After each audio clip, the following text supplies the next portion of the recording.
Shri Gurubhyo Namaha. As we progress with the blessings of the saints and gurus of this divine country, this soul is pleased to share with you the life of Shri Swami Samarth.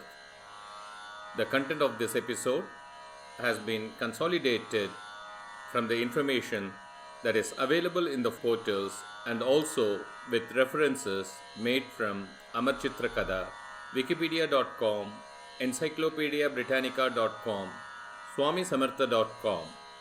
All religious and pious family in Maharashtra will have in their prayer room the picture of Gurudev Shri Swami Samarth.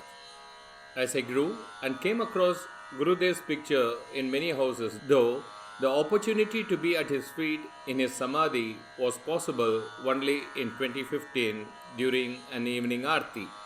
Later we would come across experiences of people with Gurudev. I would take my only visit to Akkalkot to be one of them. It was late evening when a colleague of mine and I took a bus to Akkalkot from Solapur. As we stepped inside the mandir, the doors were closed behind us and the Seja Aarti was to begin. The next 45 minutes were his blessings. Let me be frank, till such time I started with this series of podcasts, I knew very little about Gurudev Swami Samarth, other than that he was a great saint and well known in the Maharashtra region of our country.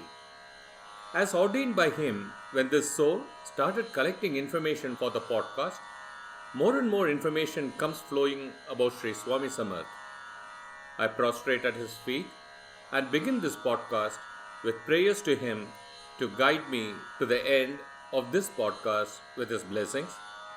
Blessings to the world to be at peace and happiness to all. Life of Sri Swami Samarth. To understand the life of Swami Samarth, one has to go back centuries to the village Karanjar Nagar in current-day Karnataka. A pious Brahmin couple, Madhava and Amba Bhavani, were living here in the 13th century. Around the later part of the 13th century, in 1275 CE, this couple were blessed with a child. Many believe that this child is the incarnation of Lord Dattatreya. The parents were worried since the child didn't speak till such time his sacred thread ceremony was conducted at the age of 8. Post the ceremony, the child, who said only Om till then, started reciting all the 4 Vedas, much to the surprise and astonishment of the people around. As was the custom, post the sacred thread ceremony, the child left the family in search of his guru and reached Kashi at the doors of Krishna Saraswati Swami, who initiated him into asceticism and gave him a new name as Narsimha Saraswati. From the resources available, it is learned that Sri Narsimha Saraswati came to Gangapur in Karnataka and stayed there for a long time. He performed miracles to cure devotees of their illness and mostly helping them all. From the book Sri Guru Charitra, we can derive these. After having stayed in Gangapur, he gave his disciples his padukas and entered into the Kardali forest to start his penance. Eyewitnesses say, and it is recorded, that his devotees made a seat of flowers which floated against the current of the river Patal Ganga, in which their guru sat and disappeared into the forest. Evidences prevail that Sri Narsimha Saraswati went to various places in the current day Java, Sumatra, Japan, Indonesia, and also Australia, besides China, and made people embrace spirituality there. After visiting all these places, he reached the Himalayas and is said to have penanced under a Devda tree close to 250 years. His penance was interrupted when the axe of a woodcutter accidentally fell on an anthill which had enveloped around Sri Narsimha Saraswati. Thereafter, Sri Narasimha Saraswati went on a pilgrimage around Bharat, helping and guiding his devotees. He was addressed by various names at various places. People called him as Chanchal Bharati, and somewhere else people called him as Digambar Swami. He became the preceptor to many. It is believed that other great saints of his time, namely Sri Ramakrishna Paramahamsa, Sri Shankar Maharaj, Sri Gajanan Maharaj, and Sri Shirdi Sai Baba were his disciples. He is also known as Akkalkot Niwasi Swami Samarth after he stayed there in the village for 24 years. Before settling down at Akkalkot, Swami Samarth visited many places in Bharat. He visited Rameshwaram, Haridwar, Varanasi, Puri, and Saurashtra region of Gujarat. On his way to Akkalkot, he stayed near Pandharpur for some time and then in 1856 reached Akkalkot. It is but natural for people to test the powers of such great saints out of ignorance.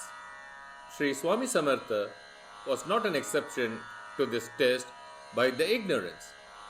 One government servant belonging to the Islamic faith handed over a chillam without tobacco to Swami Samarth. Swami Samarth took the empty chillam and started smoking as if there was tobacco inside the chillam. The person became nervous and understood the person with whom he was trying to play pranks is a big Atman. He prostrated at his feet and sought Sri Swami Samarth's pardon.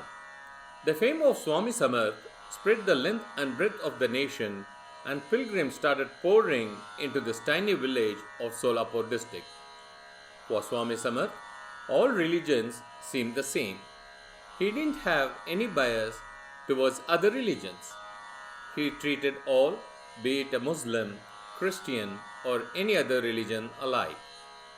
He was more towards to downtrodden and was ready to help them at the first opportunity.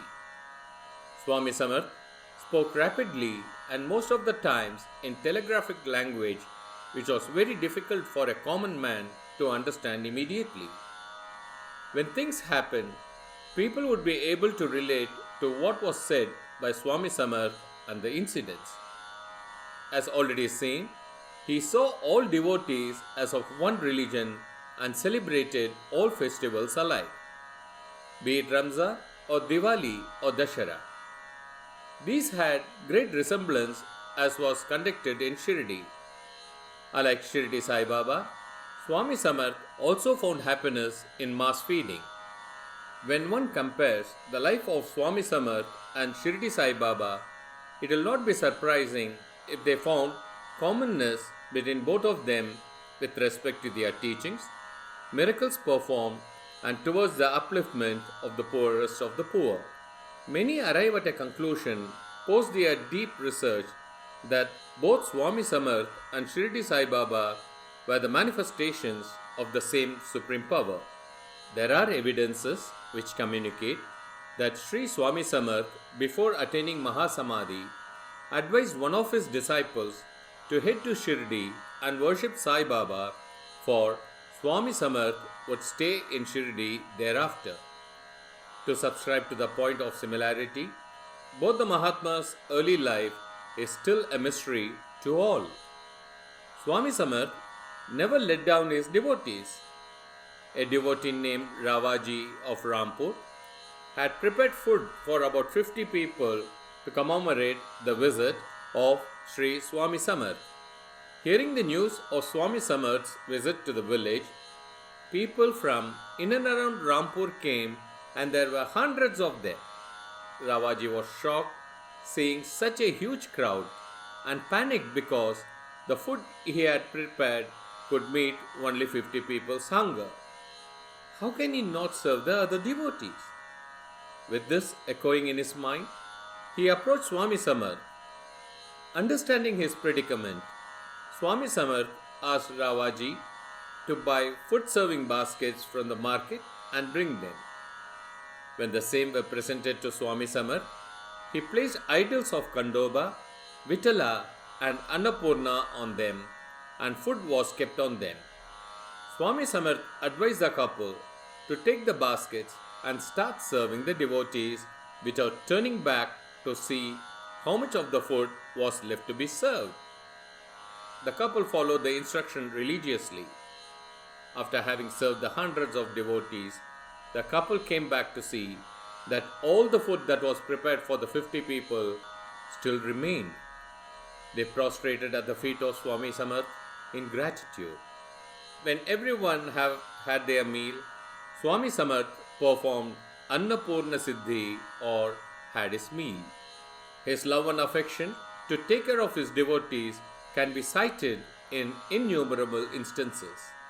But then, this soul would require a couple of more generations to share with you all of them, sharing some of them here. As mentioned earlier, Swami Samarth used to speak fast and it will be difficult to follow or understand the meaning. This instance is an example for it. Once, a Jadav who was serving Swami Samarth was an instrument to prove this point. When Swami Samarth saw him, he told him, "Hey Jadav, there is a summon coming to you." Jadav understood the inner meaning of the statement. It meant that death is coming his way. On hearing this, Jadav went and prostrated at Swami Samarth's feet, requesting him to save his life so that he could be serving the master for a longer period. The master was pleased with the service of Jadav. He stared into the sky for some moments and was seen talking to someone who wasn't visible to anyone who were around there. Then he showed his hands towards a bull and commanded, "Go to him." Right in front of the congregated devotees and Jadav, the bull fell dead instantaneously. In another incident, a white person, an engineer with the English, wanted to seek the blessings of Swami Samarth so that he and his wife be blessed with a male child. He appeared in front of Swami Samarth. Even before he could open his mouth and seek blessings, Swami Samarth looked at him and told that the next year he will be blessed with a baby boy, which subsequently happened. Once it so happened, when Swami Samarth landed up at a Brahmin's house, the head of the house was thrilled to receive His Holiness. He also requested Swami Samarth to take Bhiksha at his house, for which the Swami agreed. At that point of time, the lady of the house took her husband aside and lamented that there isn't a grain at home to host Bhiksha. The Swami heard this and called the couple and asked them not to worry and that he would be happy with milk from the cow they have at home. Again, there was sadness in the couple's face. They informed that the cow stopped yielding milk since 6 years. Swami was upset and ordered the lady to bring a vessel and asked the man to milk the cow. And lo, the cow was yielding milk, which was offered to Swami and the Bhiksha done. That's how Swami Samarth took care of his devotees. He also made his devotees feel humble and not be greedy. Once, Swami Samarth was in a cremation ground when a Brahmin came and pleaded with Swami that he didn't have a grain of rice to feed his family and that all his wealth spent.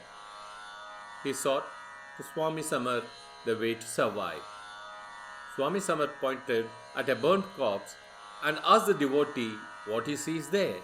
The Brahmin said he sees a heap of bones. Swami asked him to take the bones and go.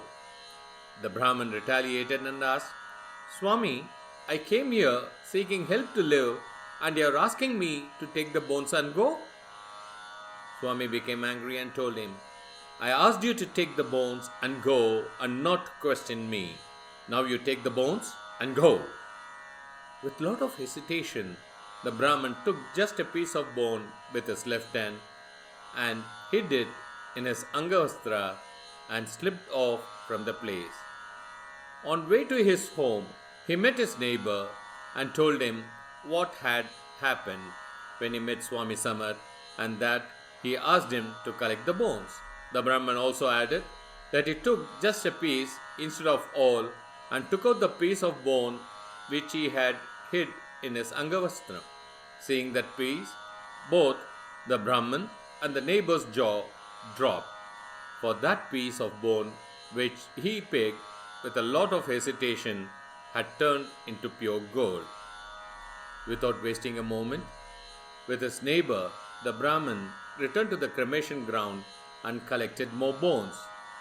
When they reached the spot where the Brahman met his neighbor, the first piece which had turned gold was still as gold, but the balance of bones remained as they were. Through this incident, Swami Samarth implies not to have greed over anything, and we should also understand that when we have trust in our Guru, we should just adhere to what he says instead of digressing from them. The way in which Swami Samarth makes people realize their shortcomings was unique. Once an ophthalmologist, a senior doctor of JJ Hospital, Bombay, met Swami Samarth. This doctor was egoistic of his profession and his capability in treating his patients. The all-knowing Swami Samarth, understanding the doctor, subtly asked him, "Doctor, tell me, how many patients who had come to you for treatment have lost their sense of sight forever?" The doctor couldn't imagine the depth of the question. It came as a bolt from nowhere. He introspected and realized that many people had their sights gone forever post his treatment. His ego vanquished, he became an ardent devotee of Swami Samarth till the time of Mahasamadhi. All great souls know the time they have to leave the mortal coil and become one with the Supreme. Having taken care of the poor, helping the sick and curing them, guiding the people who wanted to attain moksha for more than 30 years and more, Swami Samarth one day out of the blue announced that the time has come for him to leave the mortal coil. A devotee by name Keshav Nayak, who was overcome with emotion, asked, "Hey Maharaj, once you are gone, who will protect us?" For this, Swami Samarth told that in future he will be staying always with his devotees and be taking care of them. The year was 1878 CE, a Tuesday. At about 4 p.m., Swami Samarth sat in Padmasan and said, as he mingled with the Supreme, "No one should weep. I shall always be present at all places, and I shall respond to every call of the devotees." Though Swami Samarth left his mortal coil, entered into Mahasamadhi, he is present amongst his devotees till date, guiding, leading, and curing them. One of the instances is here for the soul to share with you. A well-known doctor, Dr. Marathe, who resided in Pune, had to undergo a treatment in a chest hospital in Aund. His near and dear friends were all anxious about his health since we didn't have so much of medical facilities way back in 1964. Yes, in 1964, 86 years after Swami Samarth had entered into Mahasamadhi. It is believed that Swami Samarth appeared in many of their dreams who were anxious about Dr. Marathe's health and told them not to worry about Dr. Marathe's health since he was under his protection. He also forbade them from coming to Aum. Swami Samarth always used to reassure the devotees, saying, "Bevu nako mi tuja patishiya hai," meaning, "Fear not, I am with you." Thousands of devotees throng his samadhi and get blessed even today and have miraculous experiences. Jai Swami Samarth. I hope you enjoyed listening to this podcast.